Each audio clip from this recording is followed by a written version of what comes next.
Today's workout begins with the wall handstand. For the wall handstand, you want a nice clear wall. Get your hands shoulder width apart, fingers spread wide, about 6 inches from the wall. From there, we're gonna get the hips up nice and high. We'll have one foot basically under those hips, the knee is bent. That's our pushing leg. Other leg is straight, extended out. That's our whipping leg. So we're gonna push with that pushing leg and whip the straight leg up and over to the wall. Assuming you can get there successfully, you'll have your heels right against the wall in a straight line from the ankles down through to the wrists. Your head is neutral and you're just locked out there in that position. Coming down, bring one leg down at a time, back to the floor. If this is difficult for you, you're just gonna practice the kick up. So you'll have that same position, those same locked out straight arms. And that's very important as you're getting used to this, that your arms are locked out. And you're just gonna push with that pushing leg, extend with the extension leg, and get as high as you can. You'll eventually get to the wall. Our second movement today is the single arm, single leg crossbody deadlift.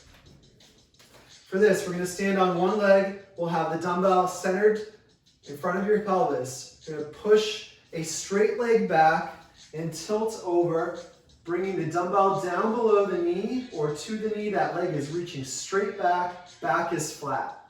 And then we stand up fully on that one leg. So we're doing reps on one side, then the other. This is a tough movement. A few things to think about. Keep that dumbbell close to the body. It's gonna be right directly above that ankle. Also keep that standing leg bent and absolutely keep this leg straight. That straight leg tilts you back.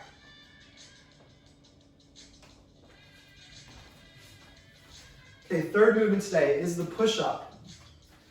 Push-up, you're gonna get into a nice strong plank. You're pushing your back up into the sky here. Now you're gonna lower your chest to the ground without touching any part of that lower body. That lower body stays in a straight line, hovering just above the ground. Elbows are in towards the body, chest is firmly to the floor. From there, we press back up. Scale this down.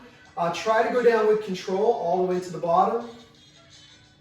And if you can push up from here, knees down, press up. If that's too difficult, knees down at the start, control down to the bottom. Keep the knees down, press up.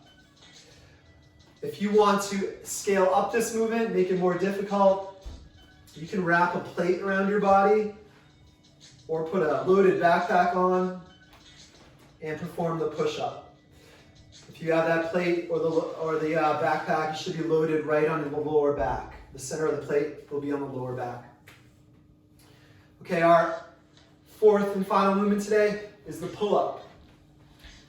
For the pull-up, we're gonna hang from a bar, nice straight arms, get that full hang. When you pull, I want you to think about leaning back and driving your elbows down, getting your chest up to that bar.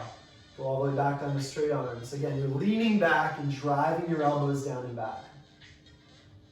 Okay, if you don't have a pull-up, use a chair or stool.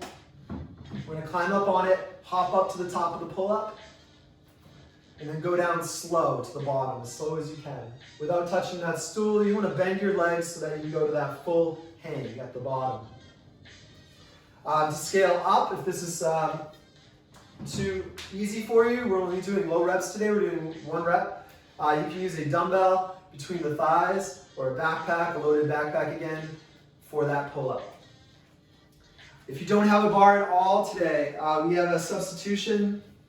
If you don't have that pull-up bar, it is a single arm row, single arm bent over row. So you'll take a dumbbell and you'll get into a split position, one leg forward, one leg back. You'll bend that front knee just enough to tilt over.